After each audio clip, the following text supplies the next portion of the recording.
Ladies and gentlemen, welcome back to the TruLife PodCast. Hope everybody's having a beautiful day. It's Monday. It's the 3rd of July, coming up on a big holiday tomorrow.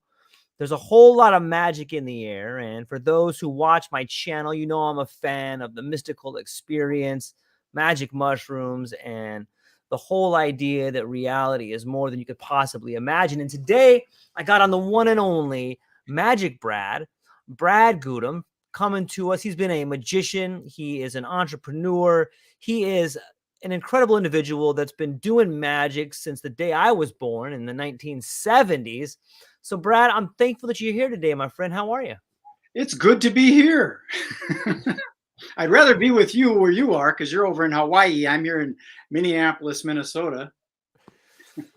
Yeah. There's something pretty magical about Hawaii that just Yeah. fundamentally changes who you are, and it's a beautiful thing to be here. It's magical. I mean, there's no other way to say it.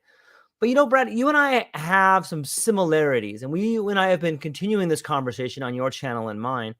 And for those who may want to get more of a background, they could probably go back and check out the links in the show notes and check out some of our conversations. But as we move the ball forward here, I kind of really want to dive into depth about the difference between and the similarities between doing actual magic on stage and the perception of that, and the perception and being under the influence of like a magic mushroom or something like that. So I have a question for you here today, and I'm just going to kind of throw it out here and get your opinion on it. So altered states of consciousness, when we think about that, both magic and psychedelics can induce altered states of consciousness. Magic often involves rituals and sometimes meditation or other practices. But I'm wondering, from your perspective, what is it about perception that allows magic to happen? Okay, that's kind of a deep question, isn't it? Yeah. I think part of it is because there's laws, universal laws like the law of gravity. Mhm. But if you were to go into an altered state of consciousness, you can fly around. Are you really flying around because of the physical laws of gravity?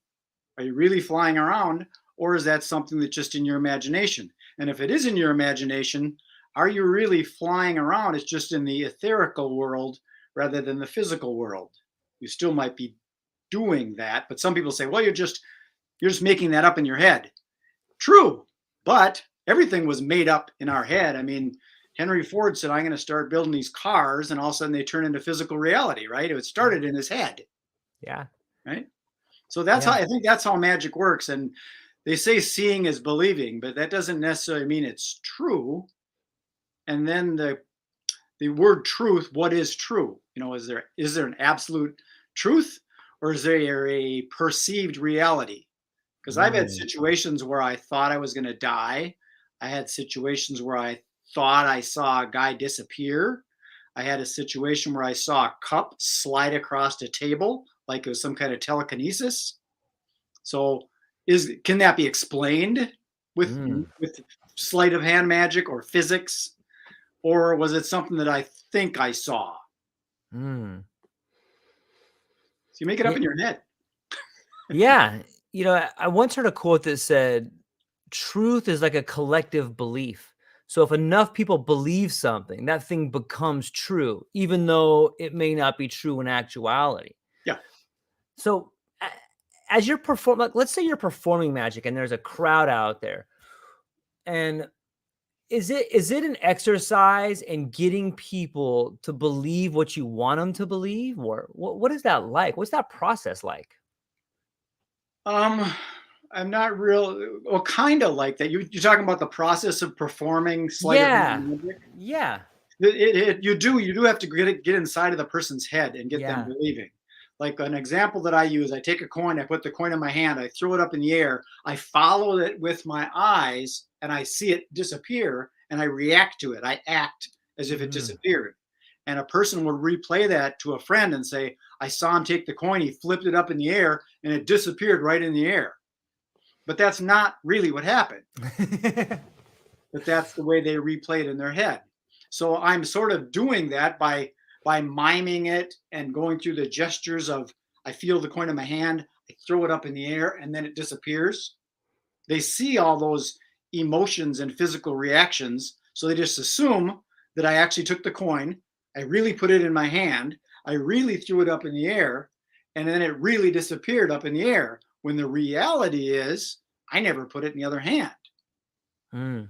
But I went through all those motions, and because of the capability of doing sleight of hand where it looks like it's actually being put in the other hand. Some people think that the hand is quicker than the eye because that's what magicians used to say, but it's not about the speed. It's about the believability that I actually took the coin and put it in my hand. In fact, I've seen people do things where there is no coin. They just Mm. say, I'm going to take this quarter and I'm going to put it in my hand like this. Now, watch the quarter. So your head right now is going, okay, he grabbed a quarter and put it in his hand, Mm-hmm. even though I didn't. But you believe it. So when I take it and throw it up in the air and it disappears, you say, oh my God, where did it go? It's not up your sleeves. You got short sleeves on. It fell on the ground. I didn't hear anything. It must have disappeared. So I create that illusion in your head. Okay, so this brings up a critical point for, I think, psychedelics and healing, because a lot of people have trauma with what happened in their life. And if we can use the idea of trauma analogous to a magic trick, when we remember something, we're recreating it in our head. So the chances of us creating it the exact same way that it happened is slim to none. But what we remember happened becomes a lot like that quarter in the palm of your hand. If you believe it happened and you replay it in your mind that it happened, then it happened.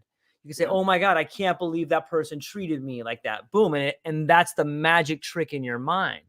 And so I think that we can learn lessons from the ideas of magic, where if we go through what you said and say, look, that's not exactly what happened. Let's replay it in our mind. Let's recreate it and remember it and change it. Then you can either put more magic into it or take more magic out of it. Like it's an interesting concept. If it's all an illusion, whether it's a magic trick, whether it's a quarter in your hand, or whether it is being, the way in which you recreate a traumatic memory, it's pretty similar, right? Well, some of the religious faiths, they say that God gave us free will. Mm-hmm. That means we have the will to choose. Right. So if we believe that we were abused as a child, Mm-hmm. like I'll even give you a real life example for Okay. myself. Okay. When I was a kid, I had alcoholic parents. They liked to go to the bar at night. So they would leave me at night by myself, which is traumatic for a little kid. Yeah. And they would then reward me because they'd left and I was sad and everything. So they bring me back a nut goodie, candy bar. Right. So I went through a breath session because I was trying to heal this thing. I had this abandonment issue. I Mm-hmm. had no idea what it was. But with hindsight, realizing that it was my parents leaving me as a little kid at home by myself in the dark with creepy noises, scared. Yeah. I had this issue. So I guess that might be PTSD or whatever. I had some stress going on being abandoned. So then there's another biblical thing, forgive them for they know not what they do. Ever heard that one? Right. So I have to forgive my mom and dad because they didn't leave me because they were abandoning me. They left me because they were addicted to alcohol and they had to go drink. Mm-hmm. So if I forgive them, I'm no longer wounded when all of a sudden my wife decides to go out with some friends and I don't go. I don't feel abandoned anymore because I've healed that wound that I had as a kid. But it was my belief that mom and dad left me by myself. But that's not what the truth was. The truth was they were addicts and they had to go get their alcohol. Yeah. Yeah. I think it speaks volumes of allowing yourself, and I think this is similar to magic, is that you create the meaning of that event, right? You can create, hey, this is a magical event, or hey, that guy's just palming it. It's like, it's whatever it is that you want to believe. But sometimes those illusions are so good that we want to believe it. It's almost like we want to have that feeling of either being mesmerized or sometimes victimized. Well, there is that situation where when something lucky happens to Mm-hmm. you, Right. you say, "Oh my God, I can't believe that." Why can't you believe that? Why can't you believe that a miracle happens? Some people I can't believe that happened to me. Well, sure it did. So it's really a perception in my mind Mm, of how you want to look at it. You can flip the coin on the other side. Like we were talking earlier about how the day was. I didn't have that good a day. I had someone stand me up at a meeting. So I had to drive all the way 30 minutes to a meeting and then they didn't show up. So I could be angry at them, but I look back in the texts and I guess they had a doctor's appointment yesterday. mm, Maybe something came up. yeah. So I can be angry, that irresponsible bitch. What the hell? How come she didn't show up at my meeting? You think my time isn't worth anything? I could get all angry, Right. or I could go, holy cow, maybe they're on their deathbed or something. Maybe I can forget about me and start thinking on a holistic way. And the reality is I sat there on my phone, had a cup of coffee and a croissant and enjoyed myself. So enjoy the moment, you know? Yeah, it's a good point. And I think that there's real uh, possibilities in there. And in some ways, it makes me think about this idea of connection in magic. What do you think is the connection between sometimes when I watch magic, like someone disappears, or there's that classic trick of somebody cutting a woman in half. It's almost like sometimes magic has this spiritual connection to it, like it's defying spirituality. And I think psychedelics also have that sort of some bridge in there. But what can you speak to with the ideas of magic and spirituality? Well, I think it definitely that kind of thing where you've got this physical world where you've got physical constraints. Hmm. We have to abide by physical laws, like a force in motion tends to stay in motion, Right, and gravity, and what are some of those other, like inertia and stuff like right, that, where you fly off the merry-go-round if you get going too fast. Those things happen. yeah, But when you get into the metaphysical and beyond the physical and into the etheric world of imagination and doing whatever you want, you can spin as fast as you want if you're on a shroom trip or whatever. And I've never done that thing, so I don't know. right. But I'm just saying, okay, I'm flying on this merry-go-round and I decide you got two things can happen to you. You can fly off the merry-go-round and get thrown against a wall of spikes and die, or you can just get thrown into the universe and turn into vapor and fly around. And you can create whatever you want because there are no physical, dimensional time and space limitations. Yeah, it's a great point. And it makes me wonder, have you sometimes, like, there's these things called like dark magic, where like if we look back at like Aleister Crowley, or some of these people in which they conjured up spirits that dwelled inside of them, and there's all kinds of movies about it, and sometimes books about it. But have you ever seen anything like that in the world of magic, where people call inside of themselves a spirit and fundamentally change who they are? Yeah, I've seen it. I don't know if I believe that. I mean, you change your personality, Hmm. but I think that might be a more of a placebo effect, or Mm, like you see actors, yeah, they're this way, and then all of a sudden they act and they're a whole nother way. right. Are they really a whole nother way, or um, are they just possessed by the character, so they become the Mm. character? You know what I mean? Yeah, I know exactly what you mean. Because I there are people that'll go on the dark side, and there's also in the magic world, there's people that utilize magic to make money by doing a trick and getting people to believe that Right. the trick is actual real stuff. Like I was doing a thing with some bending forks, you know how you can bend spoons and forks, and some people believe that people can actually do that. Now, I come from two places because I believe that I can sort of decide. You in physical reality, Yeah. you can't bend that physical metal with your mind Right. unless you're in the matrix and you say there is no spoon, and you Right. see the spoon, but there is no spoon. You know what I'm saying? It's an illusion. So I can then create it to bend with my mind, not in the physical world, but in the imaginative world. You can make that happen. How did Uri Geller do it? Magic tricks. Yeah, I always remember that guy. That guy was pretty Some impressive in a people lot won't of ways. believe that. They will believe. Like I was at an event once, and a woman says, "Yeah, I've got a friend that can do that. He does magic." And he goes, "No, she does it for real." I Okay, whatever. I'm not going to argue with them. Right. I don't Right. believe that you can bend physical reality unless you've got these supernatural powers, which I don't think physical beings can do because we've got physical limitations. Like flying. How does an airplane fly when it's got hundreds of people inside of this big chunk of aluminum? How is that flying? It's physics, right? The shape of the wing and the lift and the drag and all that stuff.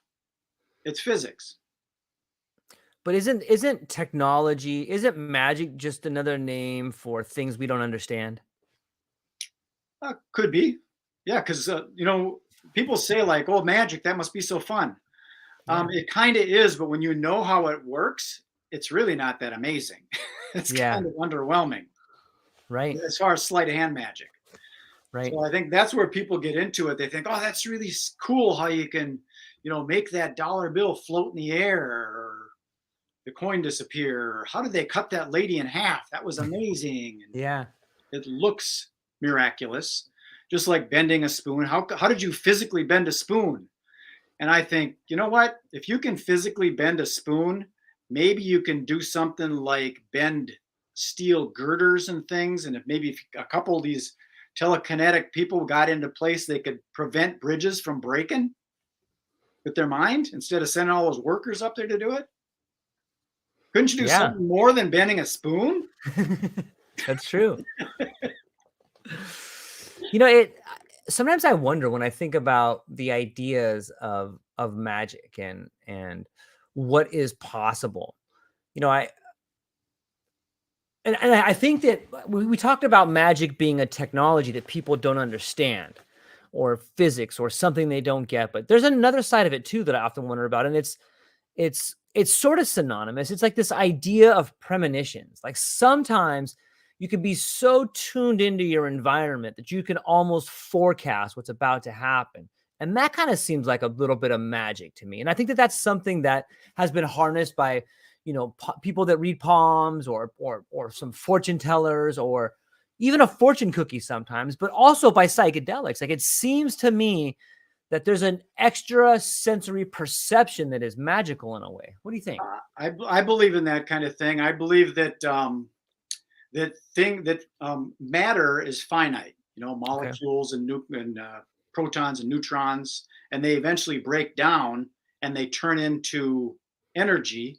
And then karmically, they may come back in a different form, but they still have that consciousness or that Mm, memory to them.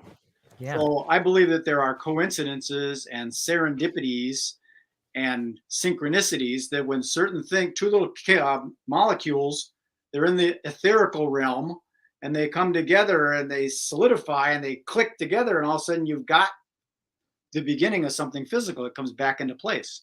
So if you and I are thinking, say we've got a concept, an idea, Okay.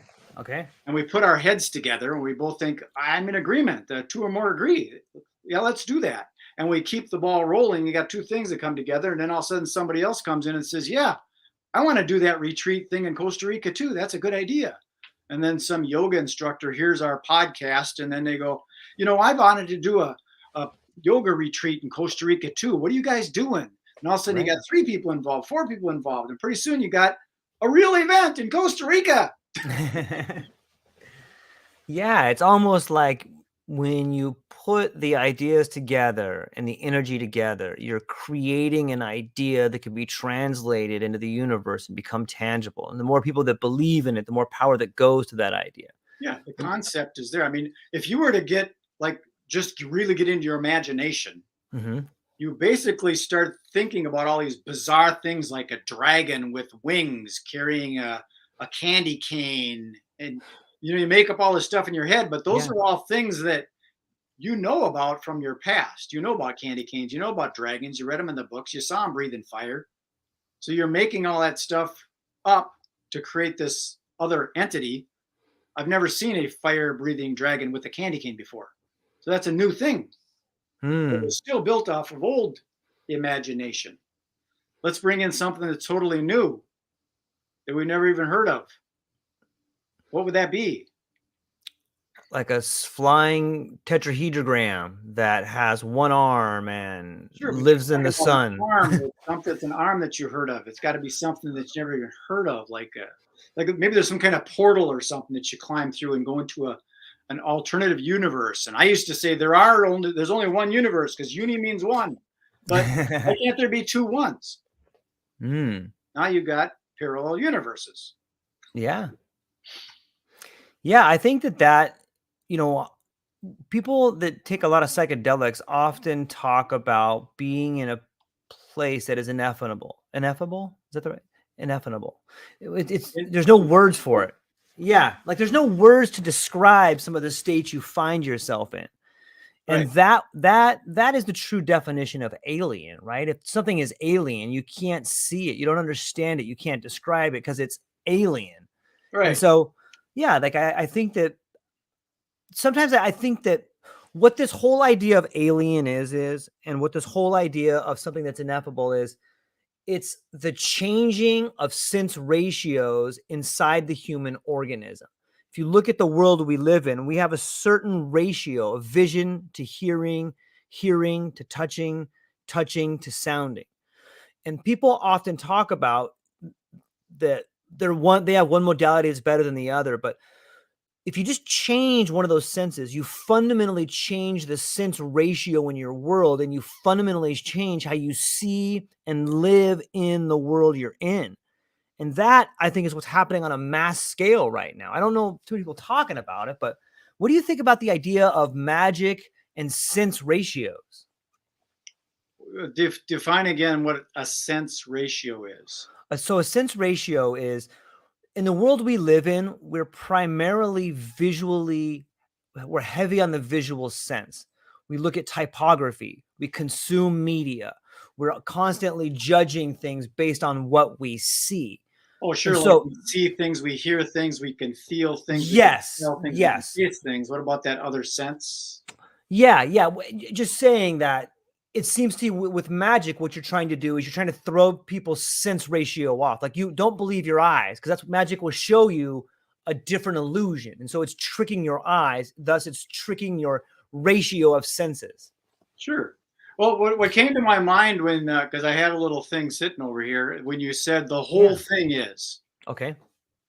Now that, like the words mean things. Like the word ore, Mm-hmm. there's ore, there's Or. iron ore, Oh yeah. and then there's an ore you row your boat with. So when you say Yeah. that word and it vibrates into the universe, you need to know more context of, I just said the word ore. What am I referring to?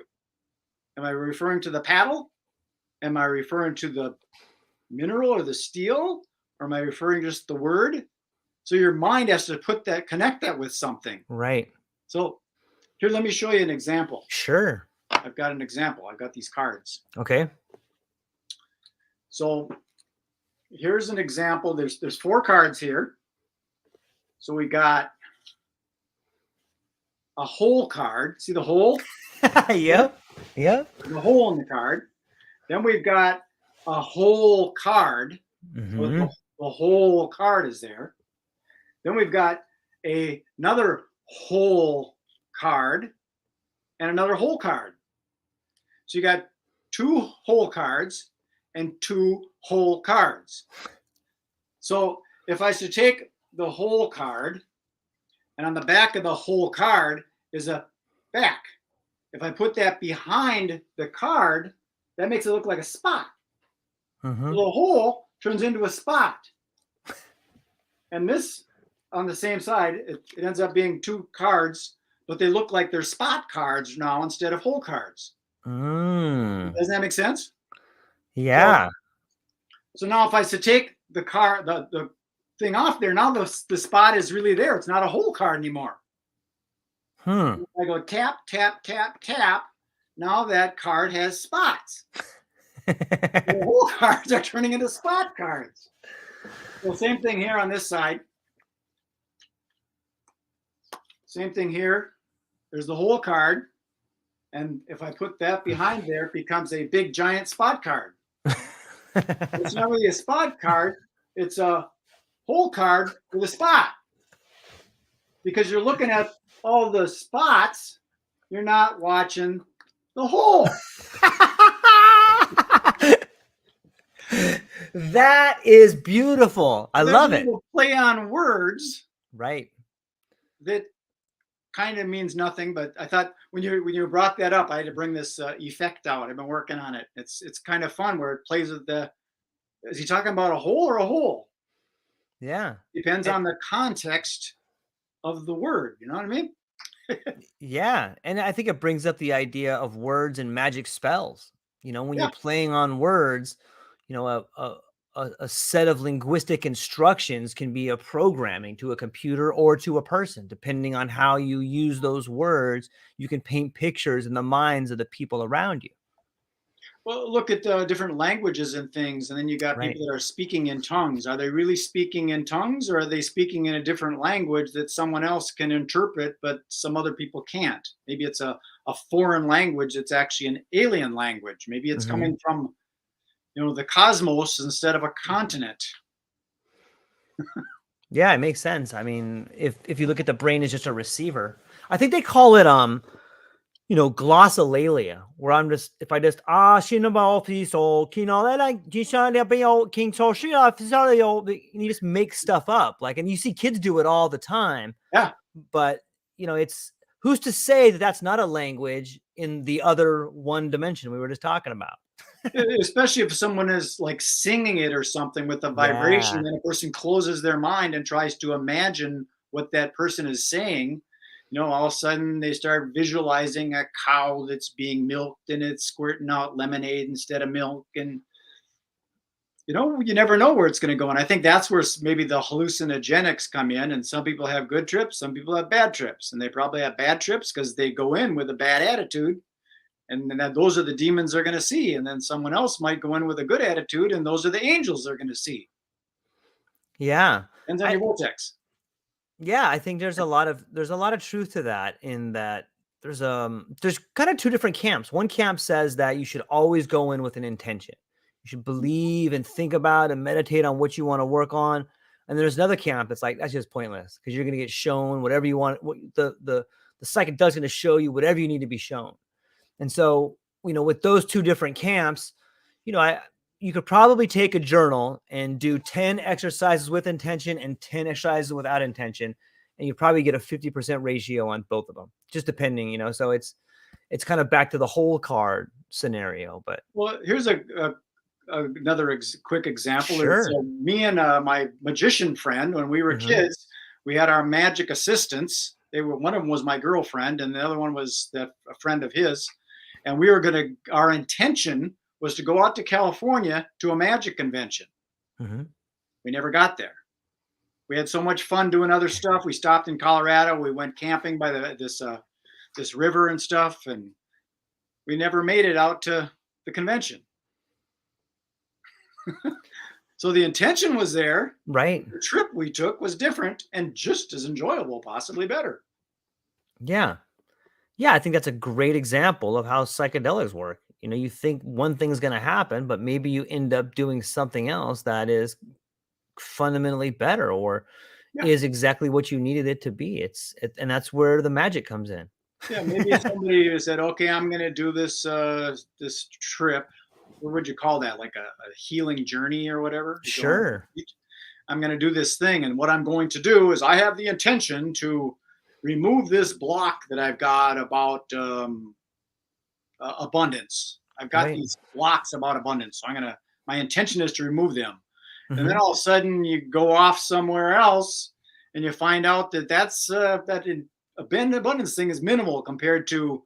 I was in Vietnam and I saw a bunch of guys get their legs blown off, and I'm all no wonder I'm feeling lacking abundance. Yeah. That other trauma going on. So maybe spirit will take you to the place where you need to be rather than the place your ego thinks it should be. Yeah, it's a great point. Sometimes the world we live in plays a giant illusion on us in trying to get us to perceive the world the way the machine wants it to be. And when we think about magic and perception, sometimes I think about conditioning. And it's weird that in some ways, at least in the Western world where I was born, we've kind of been conditioned to have magic played upon us. And one of the magic tricks that's been played upon us is this magic illusion of success. Like success is having all this money. Success is having all these things. I'm not saying everybody feels that way, but what's your take on the idea of conditioning and response? It's definitely a technique in magic.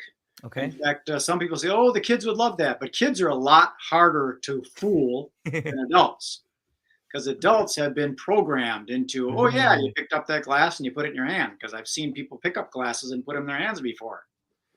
A kid might not be savvy to what's going on there, and so if you go to make a coin disappear, the kid just kind of looks in the other hand because he knows that it didn't really disappear. It's got to be where it was. right. So conditioning is definitely, there's a misdirection called misdirection Hmm. by repetition. Whereas if I do this and I do it again, and I do this and I do it again, and I go through the motions of doing this and doing it again, but I didn't really do it, then something happens because you're conditioned to think that that's what the repeating thing is going to be. So definitely. Yeah. Yeah, it's interesting. Now that I think about it, I'm often reminded of a story I heard about Hollywood and how Hollywood was the wood in which the sorcerers made the magic out of. It was the magic wand. They made magic wands out of Hollywood. And so they named that town Hollywood because they're constantly creating magic spells on people. Have you ever heard that story I before? didn't know that. There's a word Yeah. called Hollywood, and that's where it might have got his its name. Yeah, well, I'm like 99% sure that's why it's Hollywood is the wood in which magic wands are made out of, maybe by the Druids. That's really, really interesting because I was just talking with my wife today about, I was thinking about starting a business of making magic wands because I do some of that. I got, what did I Yeah. see in here? I was making magic wands and I was thinking of doing that. And now you say that Hollywood has got the magic in it. And it makes sense because Hollywood's just a big illusion. Yeah. Yeah. From the very beginning, it's magic, right? Like, you know, Yeah, I think it's a great idea. In that's fact, interesting. yeah. I'm gonna jump in there with you. Let's make some magic wands together. We can sell them on the podcast. I think that I can do we that. could create some magic moments with our Hollywood. But yeah, if you just take if you just peel back that onion a little bit further and you look at the way in which Hollywood movies are very similar to propaganda, at least on some level. You know, Sure. whether they're putting ideas into people's heads, whether it's a pro America or an anti China or whatever, and anti pro whatever it is, the world of moving images has fundamentally changed the way we see the world. And boom, just like that, we're back to the idea of sense ratios. When you sit in a theater and you're bombarded by this screen that's larger than life, and the sound is just this cacophony of music and symphony and just beautiful sounds and sometimes violent images thrust together to change the way you see the world. Boom, Hollywood.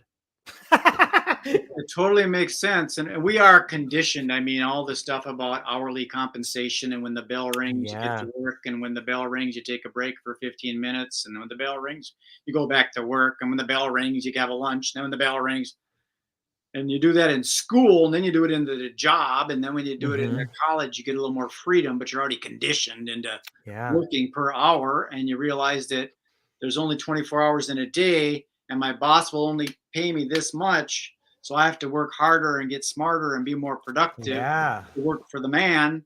And then you realize I'm selling my knowledge and wisdom that I paid for all these years at wholesale to this guy that's selling it at retail at a profit.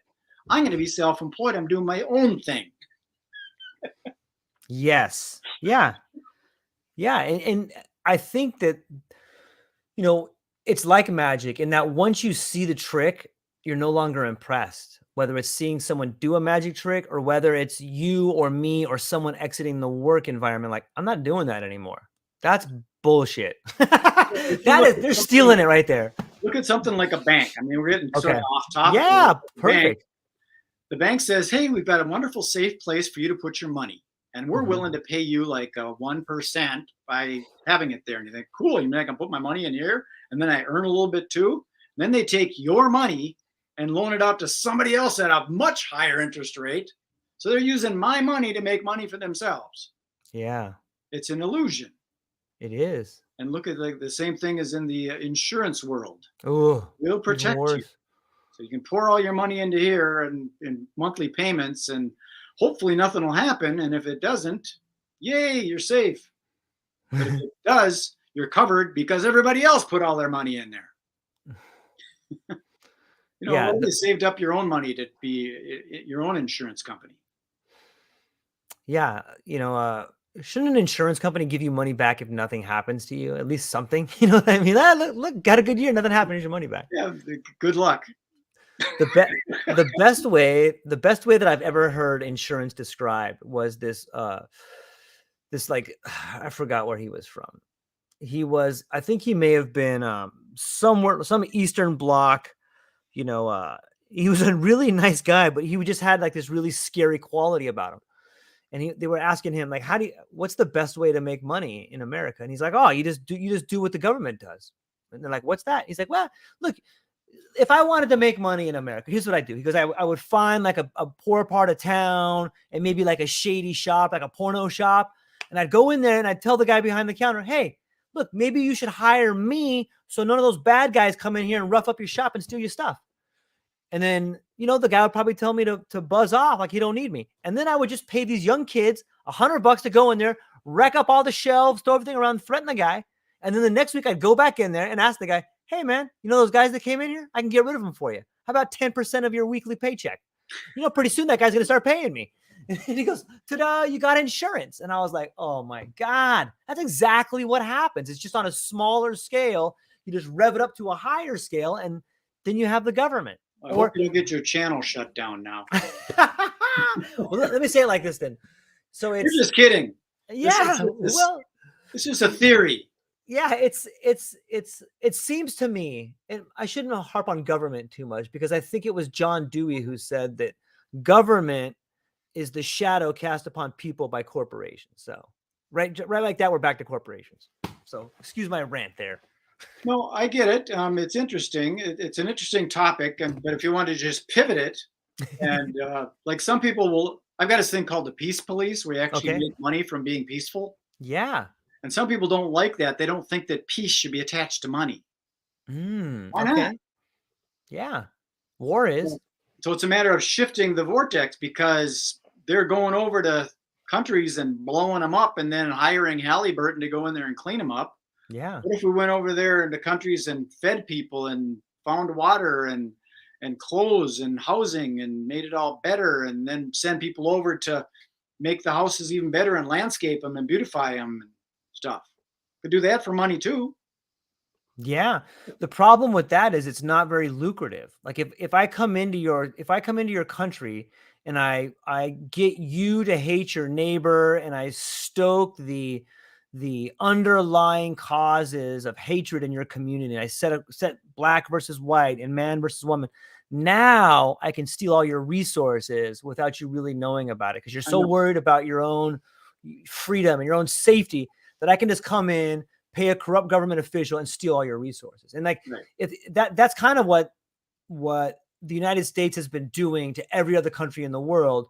And now it's coming back to our country. I think you could make the argument that what you're seeing in the United States is a divide and conquer strategy by multinational corporations that have bought out not only the Trump administration, but the Biden administration. And there's no longer any sort of real government officials that actually care at all about any working person anymore. All that we have now is just pure corrupt individuals that are willing to take money to do anything. We did a too cynical topic pivot. Yeah. See what happened, Brad? You keep me going on the whole. See, there's what we got to do. We got to do some magic and change the perception of what's going on there, because you can play in another space. Some of these people are functioning off of fear. Right. What if we started functioning off of happiness? Okay. Because here's the real deal. If someone believes that there's a heaven and you're going to go see God because you believe in Jesus and you accepted Jesus as your personal savior and all that stuff, you're going to go to heaven. What's wrong with just going over to some war and getting your ass blown up and dying? You just ascend to heaven, be done with it. So that might be good that the government comes in and takes all your food. You just die and go to heaven. That's all good. Yeah. There's plenty of places that utilize that strategy. You know, just strap on a vest, you know, and then you're off to see the beauty that lies ahead of your world. But Oh, all the virgins. yeah, why not? Why not? What, you know, if we were to take back the narrative, like what would that look like? You had a pretty awesome idea about the peace police. Maybe you could share that with the people. I can. In a nutshell, it's basically rewarding people for being kind, and they Mm, end up getting citations when they're caught by the police doing something nice. So if someone mm. bends over and picks up a piece of paper and throws it in the garbage can, the peace police would write them up and give them a $20 gift card to Target Corporation to go buy whatever they want. So it's that kind of thing. You'd have the big vision of it. I've done it before at concerts and stuff that we Uh-huh. produce here in Minneapolis. But on a bigger picture, I can see peace police precincts and peace police patrol cars where instead of someone getting scared when they see the cops, they would go, cool, I could get a thing to get a dozen donuts. All I have to Yeah. do is give you a hug, right? And all of a sudden they write Yeah. you up.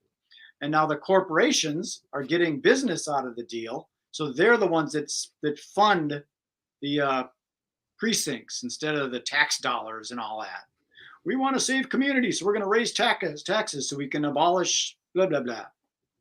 What if they just shifted that and said we're going to get this thing sponsored by Walmart and Starbucks is going to donate this for a bunch of $10 gift cards at Starbucks. They get all this advertising out of it, and they just got to drive around in a bunch of peace police cars looking for people doing nice stuff.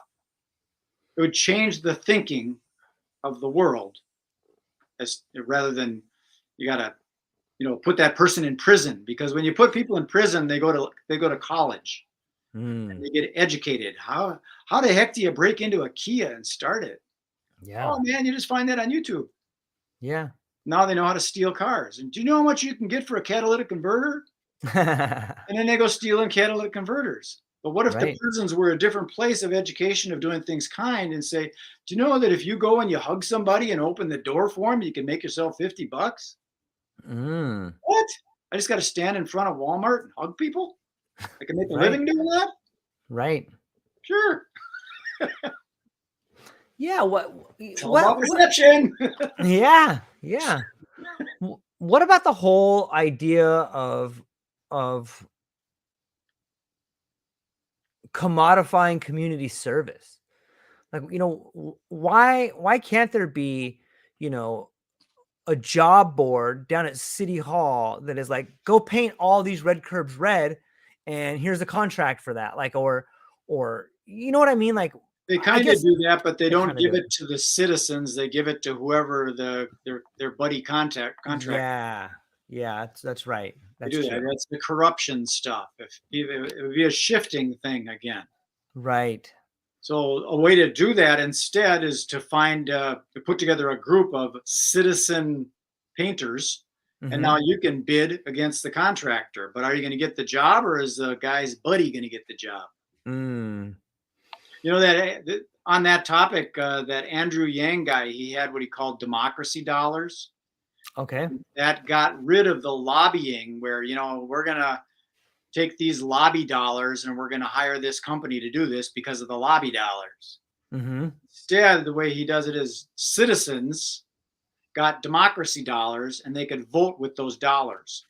They're not even Mm. really money; they're just units. So everybody gets 5,000 democracy dollars. Now you can use that as a citizen to vote what do you want to have happen, rather than somebody getting the contract because they went to college with the state representative. Yeah.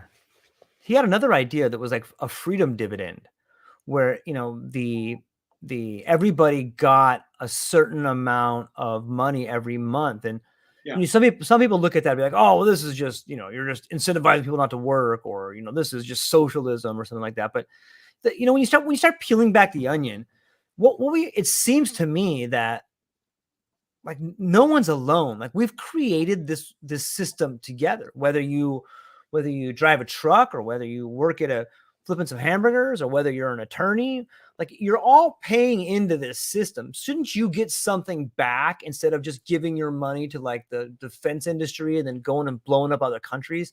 Like, what if we had some sort of freedom dividend, or what if we forced the corporations, whenever they found a new use for a robot that got rid of a human being, now we tax that automated robot like a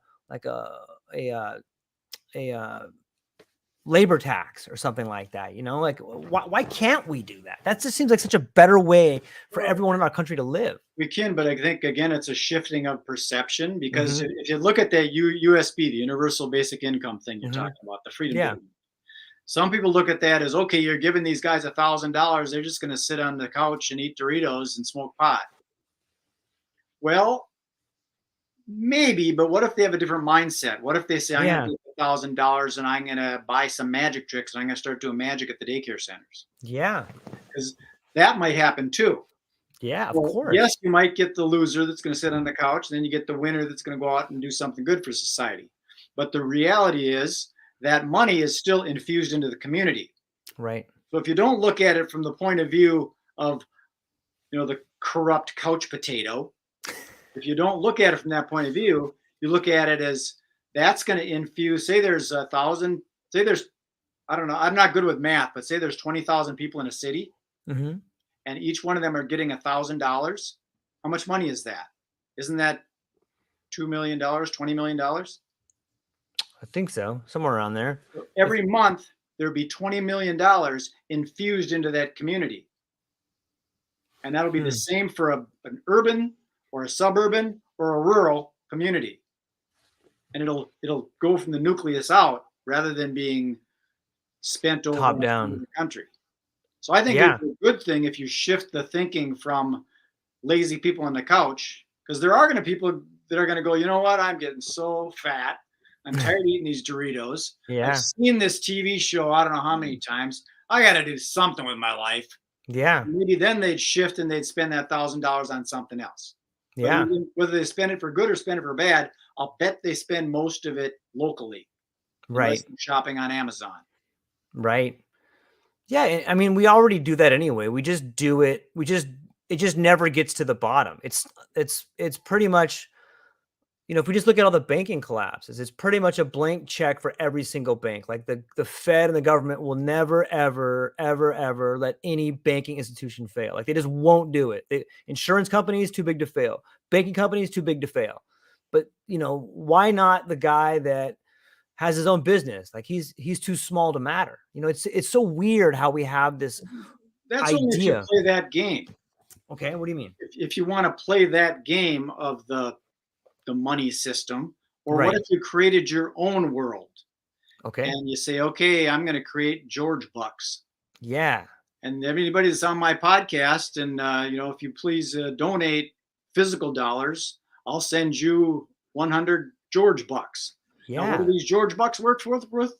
Well, you can buy some of my merch, some of my Hollywood magic wands that we're doing, MagicBrad and I put together, and there's this beautiful Hollywood magic wand with magic in it. And they're only $59.45 or something.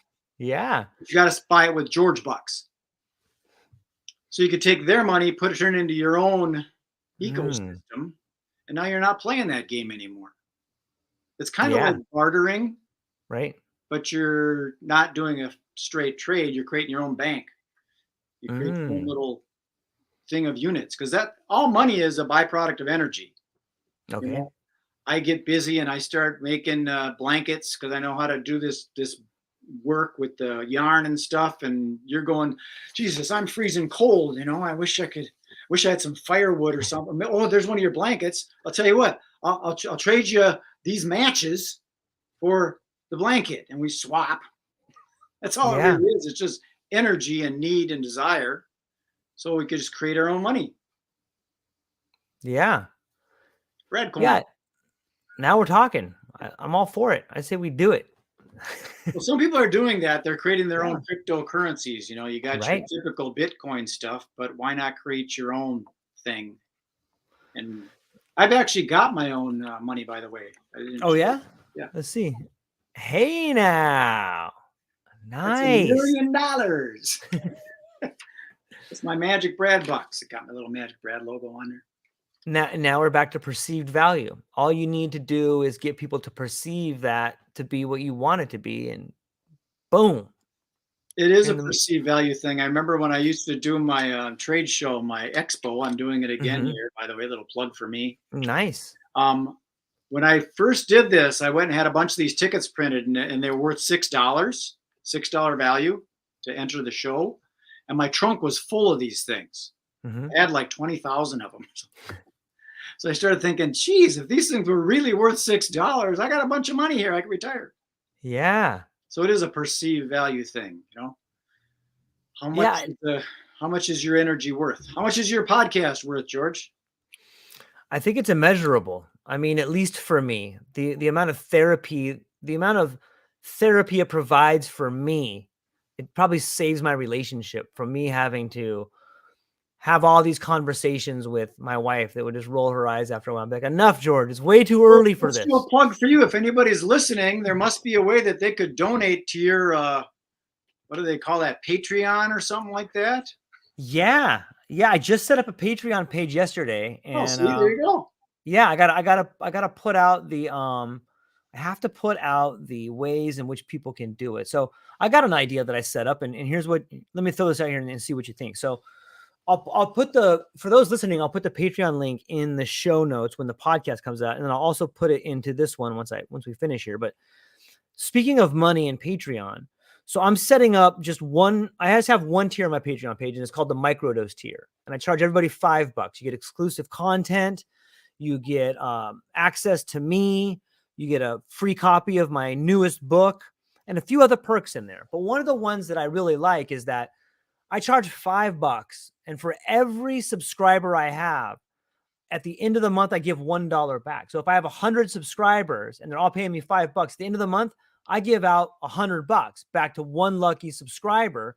And that way I feel like I'm kind of giving back a little bit. So if I had 10,000 subscribers, that would mean that I would give $10,000 back every month. And so it's kind of like a buy-in. You get to participate, you get some free merch, you get some cool stuff, and possibility of paying your subscription for a year or even longer. So what do you think about that? Well, you know me, I got my perceptions and my ideas. I love it, man. First off, you're kind of limiting yourself by putting, it's worth $5. Okay. And you're saying that if I got this many people, that's how much it would be. What if, this is just a what if kind of situation. Okay. What if in this thing we're doing and some guy's sitting on his phone, he's on the bridge, he's thinking about jumping off the bridge. The guy's a multi-millionaire. He's just depressed with his life and he's thinking about taking his life. He's sitting on that bridge, but he heard some of the stuff that you and I were talking about. And if there is anybody listening to this and you're a multi-millionaire, you want to kick down George some money, please do so. Yeah. Because maybe we gave him a shifting of perception and he realized that his wife was not as bad as he thought she was. Whatever she didn't really do. He just made it up in his head. And now his life is fucking great. Nice. Of conversation. So why are you going to limit him to be able to give you $5 when the fucker's got $1 million? That's a good point. But my hair covers it. Yeah. So I should set up multiple tiers. No, I'm saying leave it open. Mm. What if somebody wants to give you $1 6 times? They've already given you more than you're asking for. Yeah, it's a great point. What if there's somebody else that just says, you know what, I just want to give him 10 grand because he's awesome. I feel like it. I like it. Yeah. Well, I'm gonna have to go back and make some changes then. Yeah, I would leave an open one if Patreon allows you to do that, and it might. PayPal has that situation where you can just donate whatever. Oh yeah, yeah. Open. So don't put limitations on people because you don't know what your perceived value is. Yeah, it's a great point. Saving some lives and changing some perceptions and opinions, and Yeah, that's a great point. If somebody starts sending you bills, I would shut it off. Absolutely. Yeah. Well, Brad, we're coming up on our hour here right now. I got to say, I love the conversation. I love the fact that we can start off on the magic that is perception and we can end on the magic that is perceived value, but still kind of stay in our sphere and be a very comfortable and rewarding conversation, man. Thank you for that. It's been very, very fun. I love talking about this stuff because my brain kind of developed that way as a kid, being a magician. When that quarter disappeared and the guy pulled it out of my ear, I just thought, how did that happen? And when people say, well, Trump wants to build a wall, it'll stop everybody from coming to the United States. I'm thinking David Copperfield just walked right through it. Some That's people right. will go around it. Some people go over it. Some people tunnel under it. Some people will grease the palm of the guy at the security desk. Yeah. Yeah. And, and I'm always amazed at the flowers of rhetoric, the magic words that come out of people's mouth that make them see and act crazy. Like, I think if people could understand that if you just take a step back and realize the rhetoric that's coming out of people's mouths, it takes away a lot of the emotionally charged feelings. Like, you need not be emotionally charged by somebody in a flashy jacket at a lectern or a podium. Like, it doesn't necessarily mean what you think it means, or it doesn't necessarily mean what that guy may want it to mean. If you could just step back, don't allow the words that people use to have an effect or a spell on you. Yeah, and you look at some people and think, well, that guy's fucking crazy because the way he is. He's out of his freaking mind. Right. And then you see some kid with Down syndrome, you think, well, he's got issues and it's okay. We've got to take care of that person. They're both different. Yeah. Yeah. For they know not what they do. Yeah. Yeah, it's true. It's true. Like in my situation when we first started the thing and I had that woman that didn't show up to my meeting, and my initial response was, how could you stand me up like this? You think my time's not worth anything? But I don't know what really happened, so I got to neutralize it. Okay, cool. All right, Brad. Well, before I let you go, where can people find you and what do you got coming up? You just Google the keyword MagicBrad and you'll find the good, the bad, and the ugly. All right. I do have a little domain name right there, magicbrad.com, and that's just a lot of stuff that's in my head. But I've got a lot of other stuff that's out on the internet. So if you just Google the keyword MagicBrad Costa Rica, you'll find something about me. You find MagicBrad Bali, you'll find something about me. MagicBrad Yoga, you'll find something about me. Because that's my word, MagicBrad. Nice. And I am the TruLife Podcast. You can go down to the show notes. My PayPal address and my Patreon page will be down in there. Help support the show, and we can help get great content coming to you every day and making the world a little bit better. So that's all we got for today. Check out the links. MagicBrad, thank you so much. Hang on one second. I'm going to talk to you afterwards, but I'm going to hang up with all our friends here. That's all we got for today. Aloha.